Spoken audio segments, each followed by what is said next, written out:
My name is Mark Vernon, and I am talking with Clare Carlisle. Hi there, Clare. Hi, Mark. Nice to see you. Nice to see you too, because Clare has written a fantastic book about Spinoza, one that has quite taken me by surprise, in fact, called Spinoza's Religion.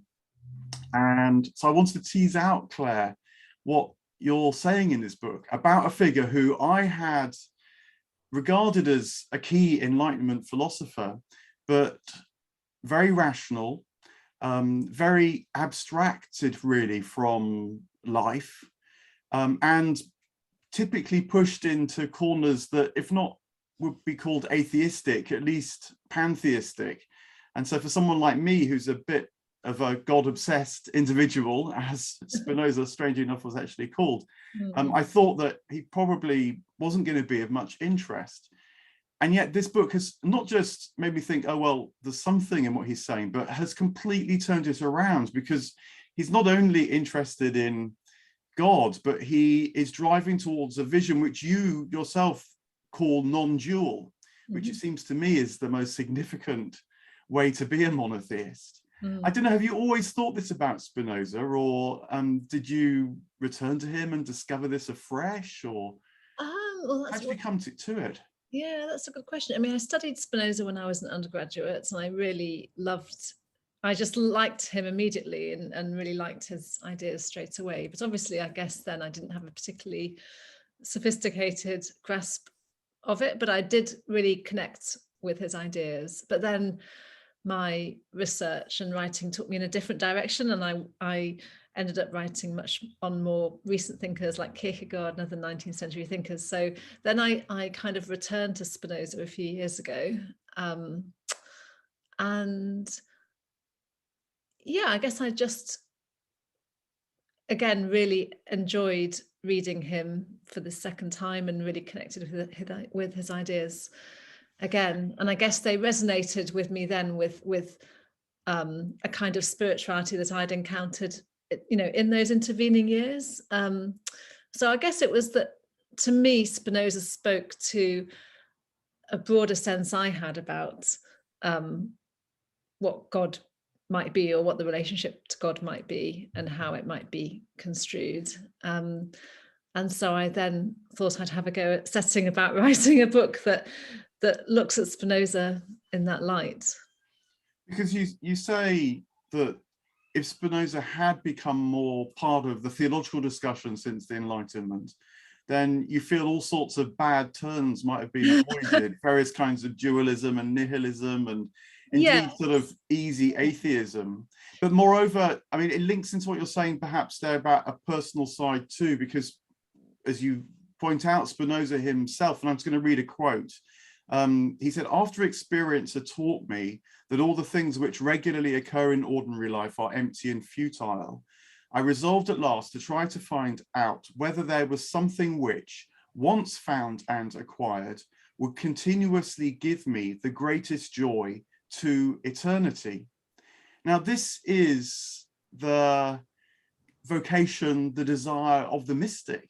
So there's this wonderful combination, both of how his philosophy might have saved us a lot of wrong turnings, but also it addresses the deepest troubles of human life at the same time.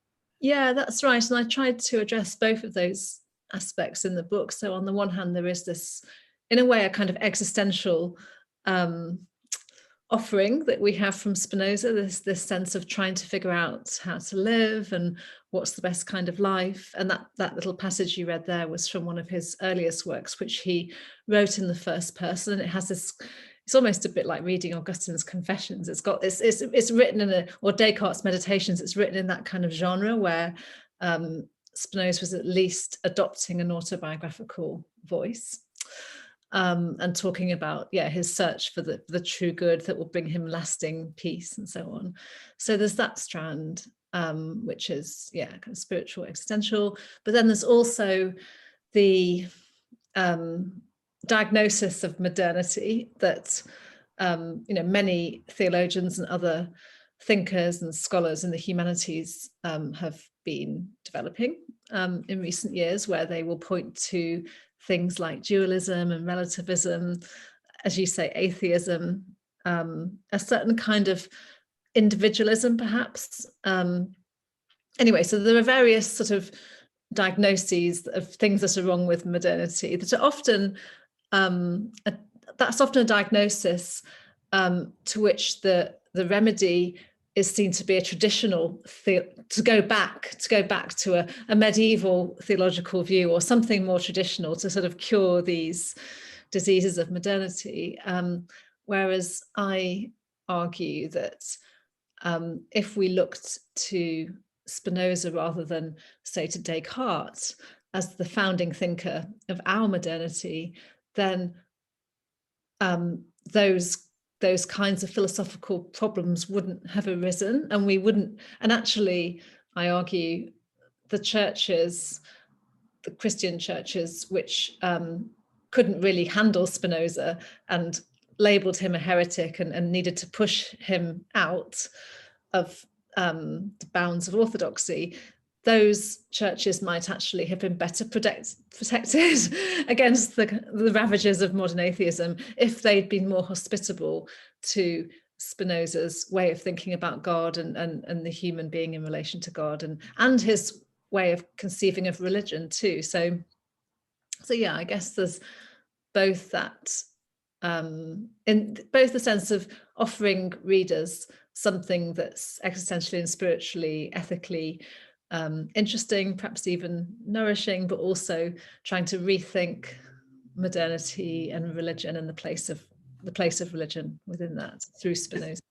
Yeah, I mean, and I wonder, I sense, I then would also hope that maybe there'd be more of a receptive audience to the way that he set things up now than perhaps there has been since even his own time. I mean, you do talk in the book about the nature of religion changing in his time, and particularly how what he calls superstition, people living in fear, but then also this post-Reformation deep distrust of things like human intuition through the writings of Calvin and Luther, and you know, the sense of being utterly depraved. And now that a lot of that has moved on, and I've certainly, you know, a lot of my efforts are around trying to work out what a modern mystical sense might be like. So I wonder whether we can sort of try and begin to tease out some of that by taking a sort of direct route into Spinoza's thought, which of course in a way he does once he's set up a few parameters at the beginning of the Ethics, the book on which your book focuses the most, by talking about the nature of God. And perhaps do that first of all by just sort of knocking on the head one of the things that's often said about Spinoza, which is this famous phrase, as you point out, largely pulled out of context, where he says God or nature, des sive natura. And you say that doesn't mean that he's a kind of wannabe pantheist. Rather, it's saying quite the opposite thing, actually. And you use this phrase, being in God. Humanity and nature is what it is because of its being in God. Now, could you unpack some of that for us? You know, whatever is in God, I think is Spinoza's formula. But yes, tell us some more about that. So the Ethics, this book that Spinoza really spent much of his life writing, and he arranged for it to be published just after his death. So it's really his great philosophical work.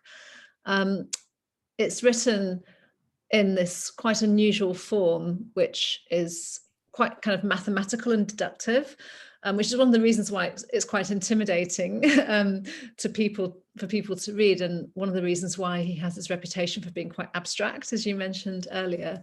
But anyway, so he begins the book with some definitions, and then he writes out his system in a series of propositions. And one of the most significant propositions that comes up quite near the beginning of the Ethics is proposition 15, which is whatever is in God. And then he adds, and nothing can be or be conceived without God. So nothing can exist or be thought about, or nothing can be understood without God. And so I argue that this particular proposition is just really central to his whole system, and so I place it there at the center of my reading. And so, of course, what he's saying there is that everything is in God, and that tells us something about what God must be like. God is not separate from nature or from the world, because God is not outside the world. Everything is in God. So it tells us something immediately about how we might imagine or how we might conceive God to be. And it also tells us something about everything else that exists, namely that it's in God, and that part of what that means for Spinoza is that it's dependent on God.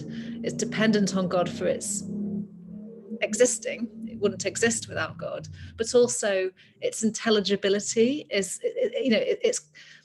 everything, including we ourselves, are conceived through God. So we're made intelligible through, the idea of God. So, I suppose what Spinoza isn't trying to say is that we are in God in some kind of spatial or physical sense. So I talk about, and it's a big question among Spinoza scholars, what does this little word in mean in this context? And it's quite difficult, we are not in God in the same sense that I am in my living room, or that I am in a relationship, or, there's various ways we use the word in, and that, it's difficult to sort of capture what this being in God relationship might mean. And in a way, that's, to some extent, I think that's part of the kind of mystery of the relationship to God. We can use this word in, and it tells us something. Like, it tells us that we have this very intimate relationship with God and that we're not separate from God. But there's also a kind of elusiveness as well, to what exactly that means to be in God. Sorry. No, that's it. I was going to say, but again, just sort of slightly to knock on the head things that people do presume Spinoza might mean by this. One is the pantheism, and you resist that because he's quite clear about the dependency of all, you might say, created things. I don't know quite whether that's a Spinoza word, but nonetheless on the creator. Yeah, so Spinoza doesn't use the language of creation and creator for reasons I can explain. So Spinoza has often been seen either as an atheist or as a pantheist. And to say that he's an atheist is pretty self-explanatory, what that might mean. A pantheist, basically, that means that everything is God.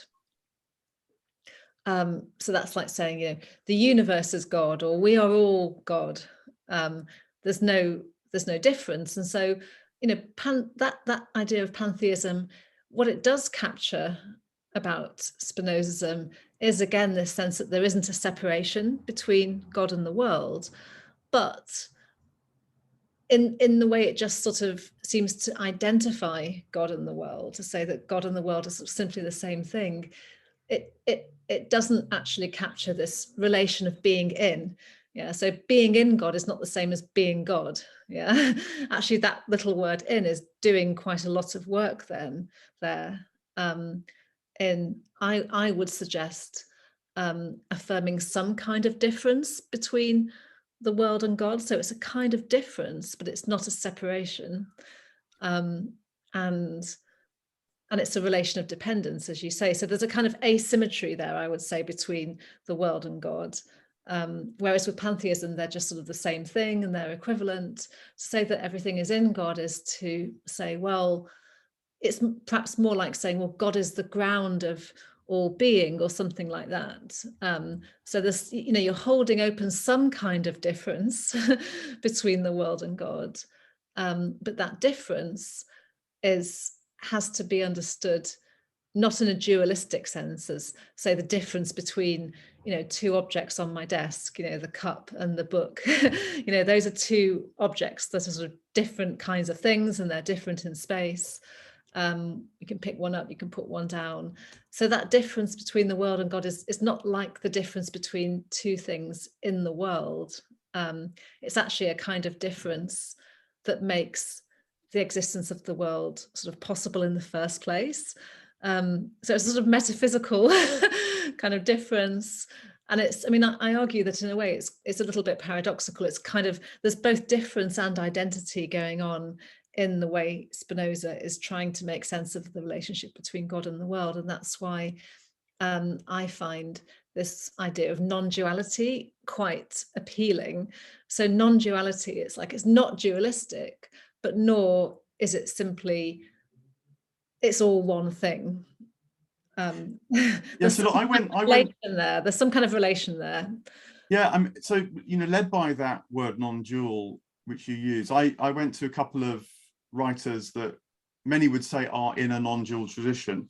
So one is the Sufi mystic Baliani, who's closely associated with Ibn Arabi, who's well known in Sufi circles. But this is a quote from one of Baliani's texts, which is sometimes nowadays published as Know Yourself, and see whether you feel it captures something of what Spinoza in a different way is saying, but maybe it's similar. So Baliani writes, whoever knows their self knows that their being is not their being, nor other than their being, but they are the very being of God, without their being becoming the being of God, or entering into God, or coming out of him, and without their being existing alongside with him or in him.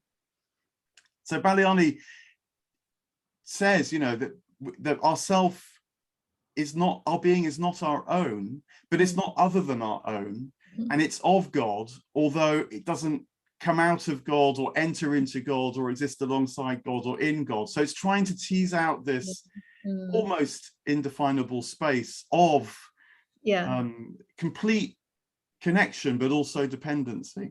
Yeah, I mean, that does sound really similar to what I was trying to describe just now, what I tried to discuss in the book. And I think what that passage really illustrates is the way in which we really come up against the limits of language when we try to articulate this kind of non-dual metaphysics or this non-dual spirituality. So you end up with something that might just sound either really paradoxical or very convoluted and difficult to grasp. And I think, you know, Spinoza's grappling with that too, in the way he, you know, he's trying in a very different way. I mean, he doesn't write in that kind of same way, and he's not a poetic writer at all. But nevertheless, I think that, again, he is struggling with the conventional meanings of words and the way our language is structured, because our language is structured to help us make sense of a dualistic world. You know, the world that we're in day to day, the world that we have to navigate, you know, the world of objects that we choose, we pick up, we put down, or choices we make, we want this, not that. It's, you know, our kind of conventional, what you might call phenomenal experience, just how the world appears to us, is quite dualistic. And of course, our language has developed to kind of shape that world and organize it and make sense of it. And so it's not surprising, in a way, that language would really struggle to articulate something that doesn't have that dualistic character. I think, you know, there's clearly a huge amount in that, and at the same time, I think you can also feel a kind of pressure in language that is trying to communicate more than just the words can say. I mean, sometimes it's remarked, you know, the silence between the words is what's really conveying the meaning. The words just give it shape, or something like that. And maybe this is related to another aspect of Spinoza's thought you discussed, which is his kinds of knowing. And roughly, if you forgive me crashing through it slightly, you know, he has this sense of what he calls imagination, but that's basically kind of transient knowing, mutative knowing, the world perhaps of subject and object. But then there's a second kind which is more rational, and then that is trying to prove something that's more robust, that can stand up to test, and I guess stand up to the test of time, particularly has certain qualities of timelessness, and that on the face of it is the way that he writes the ethics. But he also says there's a third type of knowing, which he calls scientia intuitiva, kind of intuitive knowing, which you discuss in the book. Some scholars have said Spinoza himself didn't have, but I think you feel he did have, because there's something about reading the ethics in a more meditative way, where this intuitive awareness of everything that is in God, and that includes our being in God, that starts to shine through. You have to speak about it, but then almost listen to what you can't quite say to start to get that assurance, which maybe he's trying to communicate. Would you say? Yes, I think so. Yeah, I mean, it's interesting when Spinoza talks about this third kind of knowledge, scientia intuitiva, intuitive knowing, and he says that this is, you know, the highest kind of knowledge. So he thinks that both reason and intuitive knowing, they're both sort of true. They both give us true knowledge, and so they're both very important, particularly if you're a philosopher and you really care a lot about truth. So in a way that, you know, they both give us true knowledge, and truth is truth. So it's not like there's more truth in one or in the other. But what he does say is that intuitive knowledge is somehow more powerful. It's somehow more transformative. And at the same time, it's more immediate. So one of the verbs he sometimes uses when he's talking about this kind of knowing is the Latin sentire, which basically means to feel. So it's like, you know, a kind of knowledge that's a knowing that's a bit like feeling. I mean, that's what intuition, that's kind of how we use the word intuition, when you say, oh, I just have an intuition about it. And it's just this kind of feeling, that you then can sort of follow and act on, perhaps. So in a way, intuition is something that perhaps is quite effortless. It's just a kind of something, it's a sort of feeling, it has this feeling immediacy quality to it. Whereas reason, it's something that we imagine, you know, you have to go step by step, you kind of follow an orderly sequence of concepts or arguments, ideas. It might be quite hard work to kind of maintain the discipline of that kind of rational knowing, and not to slip into the more habitual kinds of thinking that Spinoza calls imagination, that kind of thinking that we just every day have on the basis of experience, where we kind of just associate from one thought to the next. Anyone who's tried meditation will know exactly what this is. Like, you're thinking about one thing and then you're thinking about something else, and there's just this kind of chain of associations. And that's kind of partly what Spinoza means by imagination. It's just the kind of thinking that we go around doing most of the time, and it's not disciplined. It's just kind of, yeah, habitual, and just seems to kind of arise of its own accord and just constantly be generated. So there's a real kind of discipline for Spinoza in moving from that kind of everyday imaginative thinking to reason. And part of his aim, I think, in the ethics is to inculcate that kind of discipline, to discipline and train his readers to think more rationally.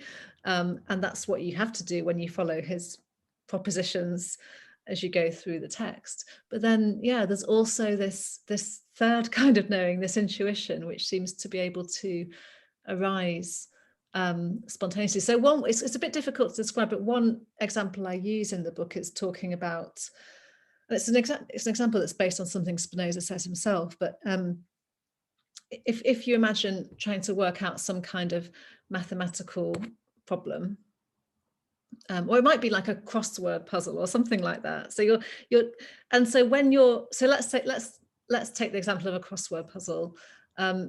You might be sort of quite methodically trying out different letters and different combinations, but then, and that's a bit like the process of reason, like you're really thinking it through. And then when that process reaches its conclusion and you actually discover the word, in that moment of discovery, you think, yes. And you kind of, you not only know what the word is, but you know that you know what it is. Similarly with working out a mathematical equation, you know, you're doing the work, and then once you've got it, you've reached it by a series of steps, but then the feeling of having reached it is this feeling of knowing, like you know that you've got the right answer. And so I would say that kind of that knowing that you know, that feeling of having got it right is an example of intuitive knowledge. And so it's actually a kind of feeling that accompanies the work of reason, but it just kind of comes all at once, and you know that you're there. So that's just an example to give some idea. It's not particularly mystical. It's not necessarily, I mean, it might arise through some kind of contemplative practice, but those examples show that it's actually something that just arises quite naturally and spontaneously.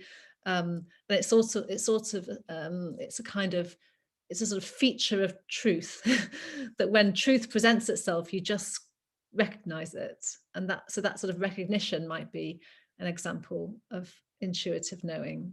Yeah, it's good to qualify the use of the term mystical, because it can be treated as some sort of exceptional experience. And one of Spinoza's points, isn't it? This is actually part and parcel of what it is to know. But there's something there, as you were talking about, when you might say the knower and what's known and the knowing all sort of come together into one in that moment of aha, that's right. Yes. So there is a sort of unity that then, I guess, is a reflection of the divine unity, the being in God. Yeah. So that's another example of what non-duality or non-dualism might mean, as you say, this identity of the knower with what is known and the act of knowing. It's just all one thing. And that's another point about language, actually, because it's not just about, when I talked about language not capturing reality, it's not just about words not corresponding with things. It's more about the grammatical structure of language, where, you know, a sentence will have a subject and a verb and an object, and those are distinctive elements.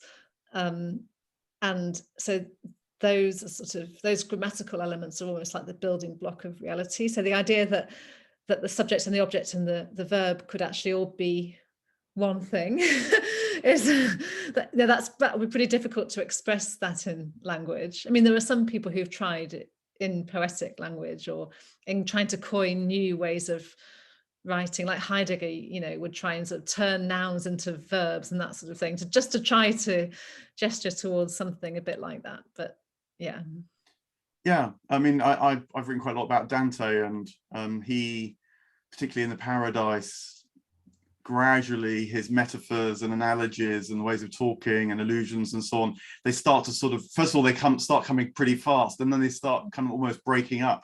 But he comments, this is what's got to happen now, as then finally, you know, the end, it's not actually the end, it's the culmination, because it's the silence that hopefully you're ready to experience as a full silence, not just the kind of sudden drop off the end of the text.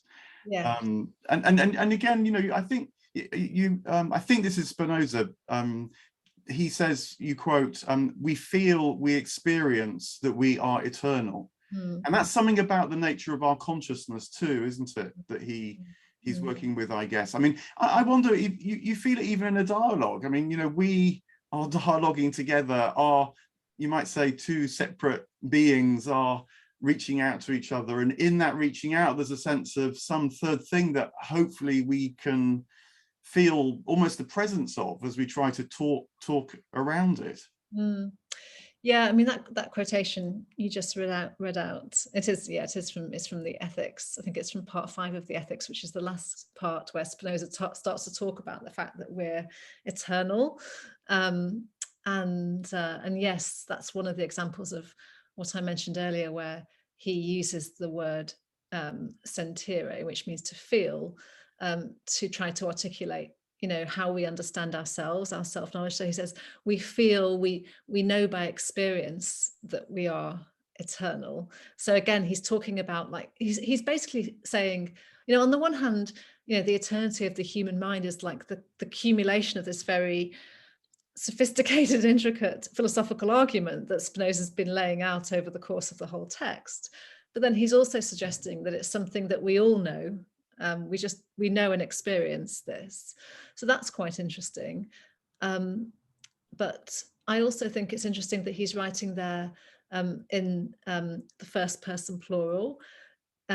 We, he's not I know, or some people know, or, and that I think is interesting, because he is, I think this existential and spiritual task that I mentioned earlier, that is really the subject matter of the ethics, it's not a task that's undertaken individualistically. Spinoza likes to have a sense of a collective endeavor. I mean, in fact, he argues that human beings need each other to do philosophy, to think and to understand, and we need to find like-minded people with whom we can think and dialogue and sort of reach the truth together. And he also talks about the fact that when he as an individual has discovered something that he thinks is true, that sense of discovery, that sense of truth or enlightenment, brings with it a desire to share it with other people. And that's something that's described in other traditions. I know in Buddhism, for example, the idea of the Dharma, or in Indian religions, that when you discover the Dharma, this sort of teaching or truth, it has this quality that you want to share it with other people. And that's partly because it's a good that's not limited. It's not like a cake, and if I kind of give it to someone else and I'll have less for myself, it actually has this quality that the more people share in it, the better. So that collective aspect of Spinoza's philosophical project, I think, is really important, and it's reflected in the way he actually lived his life. He had this circle of quite devoted friends who read drafts of the ethics. They would meet together and they'd read what Spinoza had written, and they'd write letters to Spinoza and ask him questions about it. And so the whole philosophy was developed in this little community of like-minded people who were all in different ways a bit unorthodox in their religious views, in different ways. I mean, some of them were kind of Quakers, or so they weren't atheists, but they weren't necessarily conventional Christians. So there's this sense of a little community that's trying to discover and work together, and Spinoza's text really evolved within that community and was written in dialogue with them. Yeah, so that this felt sense, I guess, shows up in other ways as well. I mentioned at the beginning that quote about wanting to find something that would give lasting happiness, and so the fruits, it's feeling that's different from emotion. So he's quite clear that transient happiness and sadness, for example, are what lead to suffering. But what the joy that's elicited with this awareness of being in God is something completely different. It's the awareness of how your being participates in the divine being, and therefore provides a kind of resting place with the lived sense of that. These kind of qualities are really important as well. I'm just trying to, so he says, for example, again, quoting your quotes from the ethics, a wise person, he says, is conscious of himself and of God and of things, and always possesses true peace of mind.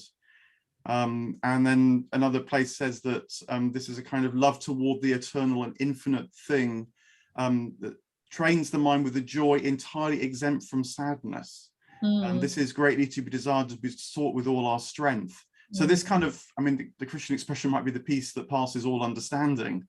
Then in quite a literal sense, actually, it's something that comes beyond understanding, but nonetheless is completely reliable and palpable and known. I mean, I think one of the big problems that Spinoza is addressing throughout his work, and you see it in that passage you quoted earlier, where, as I mentioned, it comes from quite an early text that's written in autobiographical kind of genre, and where he says that he realizes that transient goods don't actually give him any lasting happiness, so then he's looking for something that will bring him lasting peace. So that's what he tells us that he set out to do. And so from there right through to the very end of the ethics, he seems to be really preoccupied with this human problem of transience and fluctuation. Our being and our experience is constantly fluctuating. Through a day, you might, something good will happen and you feel happy, then something bad happens and you feel sad, and we're constantly fluctuating in our emotions, and also not just in our emotions, but in our kind of vitality, like the amount of strength and power that we have to be in the world and to act and to do things. Sometimes we might feel really strong and capable, ready for anything. Other times we're just completely depressed and incapable of getting out of bed. And then of course there's all the fluctuations in between those states, and Spinoza's really interested in that as, I guess, the human condition, that we're fluctuating beings, and our emotional life is actually the sort of manifestation of that fluctuation. We're just sort of up and down and all the time. And so he is trying to, in a way he's trying to overcome that, it seems, by seeking something that's lasting, that's stable, that brings a peace that isn't subject to those fluctuations and vicissitudes. He's also thinking a lot about anxiety, again, the experience of being in the world very much as in a social way, where we're constantly worried about what other people will think about us. We're striving for power, for recognition, for prestige. We have to compete with each other, to fulfill these criteria of success that the world seems to dictate to us. And so all of that, Spinoza, I think, is really grappling with and trying to work out, how do you live a good life when we are pulled in all these different directions by our social lives as well as by our own sort of inner emotional fluctuations. And this is about maybe another way of putting this, if I'm reading you right, is that because striving is part of what he talks about, actually, to know more and more fully of our being in God, through self-knowledge, but also through growth in virtue, which he understands as a kind of power, not necessarily behavior, although no doubt it would elicit behavior, but it's much more moving again with this being in God. Because of course another thing that he's famous for is denying free will, but that's, I think, because, if I've understood right, again, that he knows that if you see it right, you see that there's no difference between human agency and divine agency. And so the more you know you don't have free will, paradoxically, the more you know the truth of your being, but also that brings this peace and joy as well. And then just to feed in another bit, which you mentioned right at the beginning, was how the notion of religion that he tends to work with is not, as it's become, a kind of bag of beliefs that some people sign up to and some reject, but actually is an attitude towards life that is trying to align your being with the greatest truth, which is the divine being. So it's much more, again, like a virtue or a quality, a habit, a way of living. I mean, Augustine said this. Augustine said that, you could, the truly religious aren't just Christian. He didn't put it quite like that, but sort of words to that effect. No, he knows there's a universal religion that's in all human beings, and Spinoza talks about that too.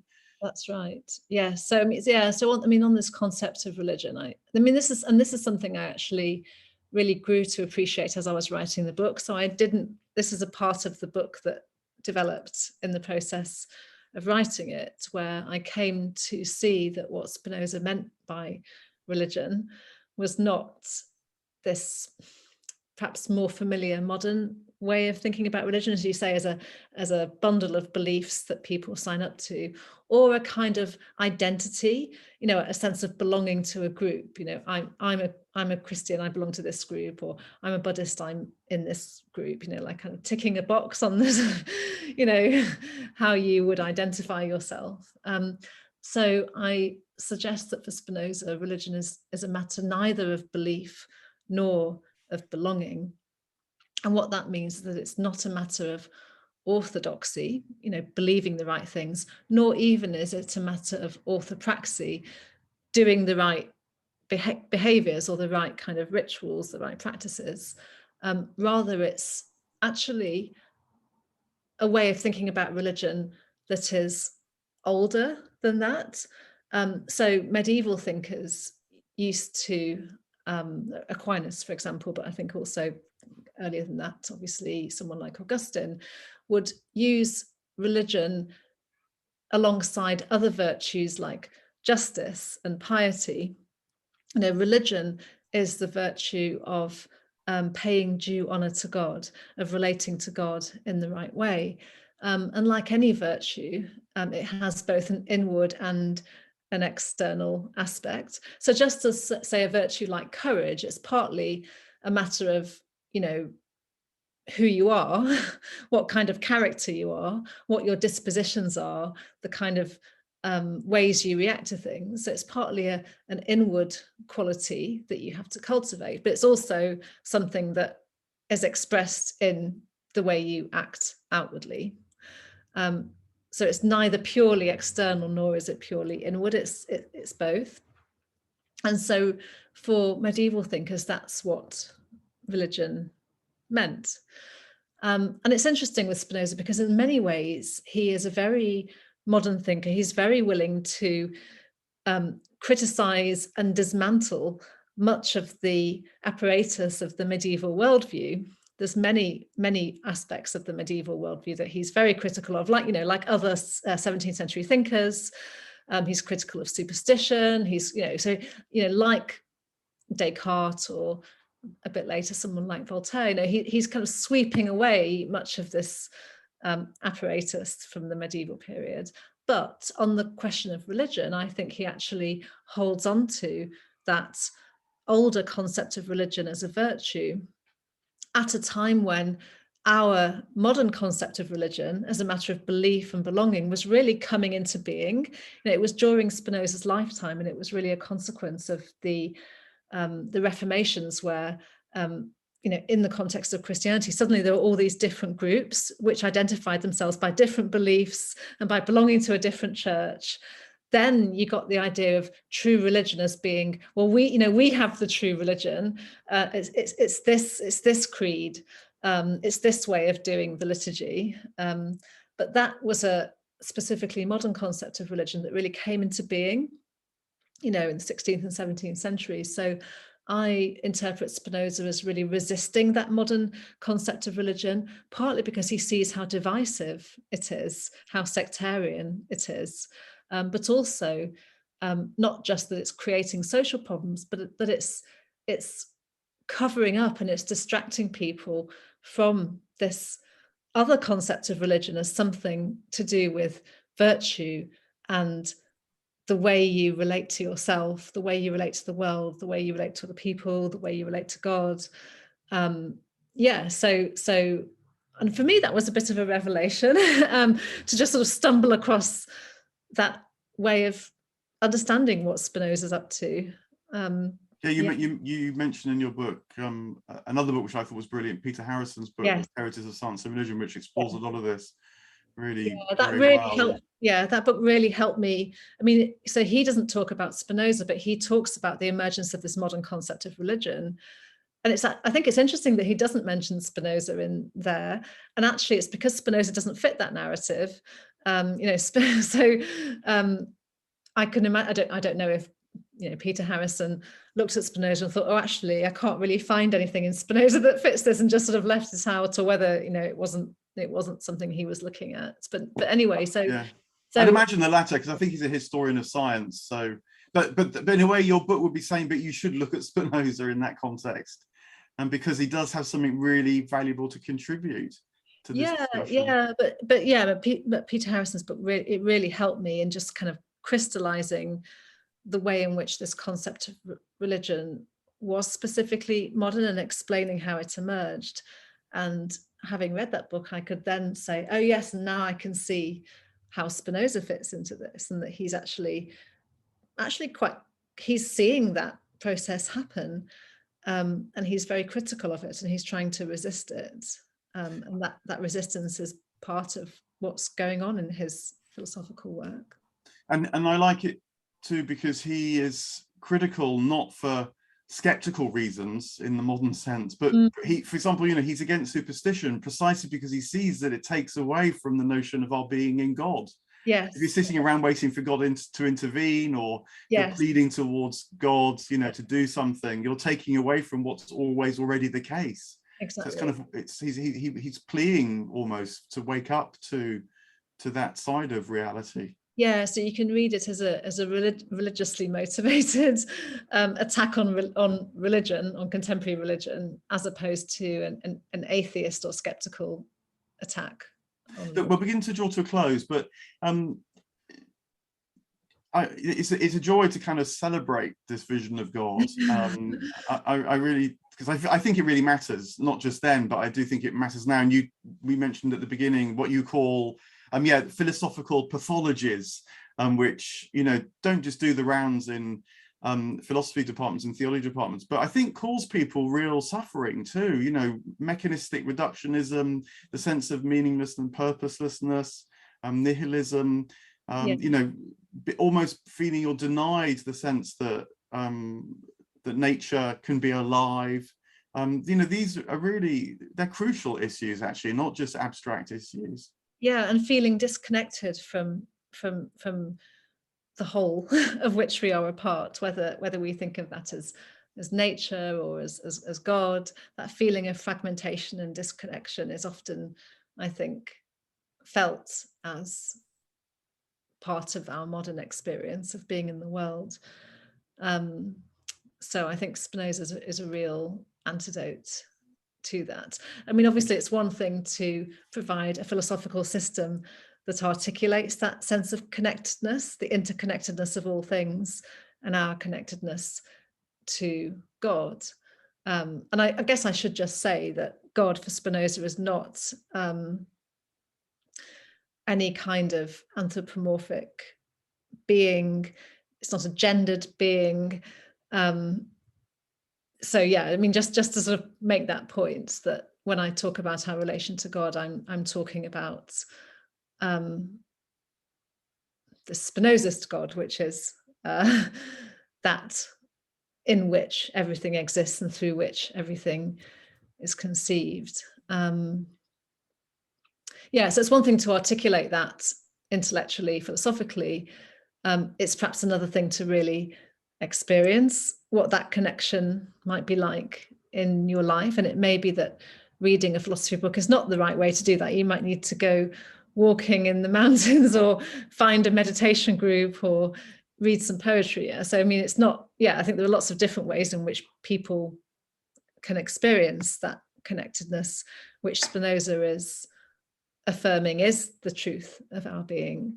The intellectual path to that is not the path for everybody, but Spinoza does, I think, really do a great job of opening up the intellectual path and showing us perhaps new ways of thinking, new ways of understanding ourselves. I mean, do you think it's a bit of a case of both ands, that the trouble with a purely experiential meditation group, for example, is that it may be hard to discern the significance of what you're experiencing. It can get locked in your own mind, for example, rather than you becoming aware of it being the nature of all things. Or that you can go for a beautiful walk and have a lovely afternoon, but those glimpses and glances, you've got to do more to take them as not just nice to have, but as portals almost through to the nature of reality. And so Spinoza, or having thought about it at least in these other ways, can give you the confidence perhaps to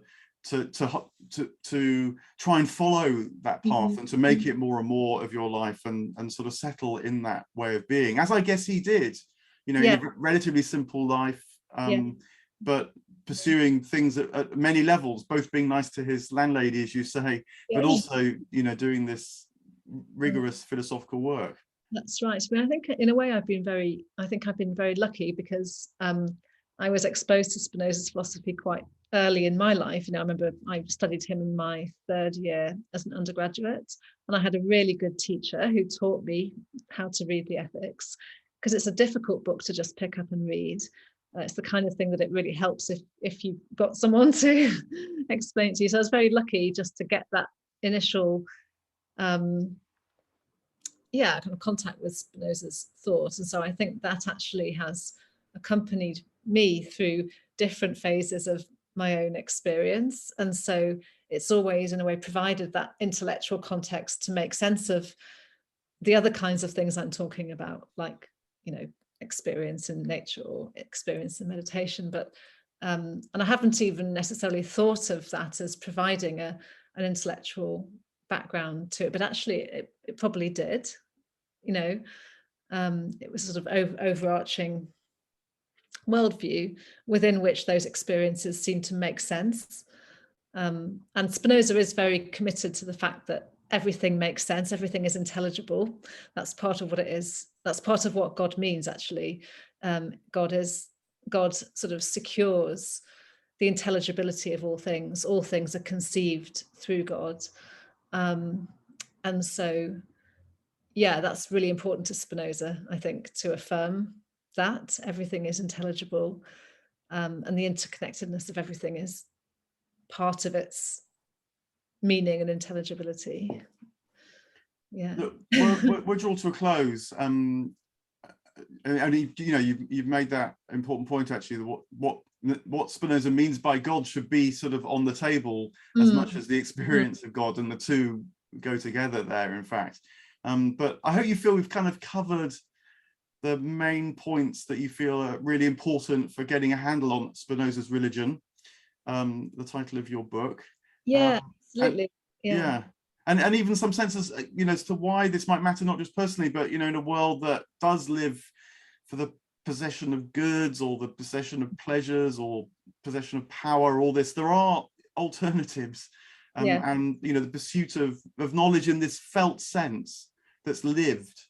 I found your book really inspiring, offering a vision almost like that, but perhaps indirectly, because you're doing the hard work of understanding what Spinoza means, but it yields so much more. Let me put it in that way, and really commend it to people really wholeheartedly. I really enjoyed it a lot. Thank you very much. Thank you so much. I mean, I guess I was very inspired by Spinoza's vision. So if I've managed to convey some of that sense in the book, then that's really nice to hear.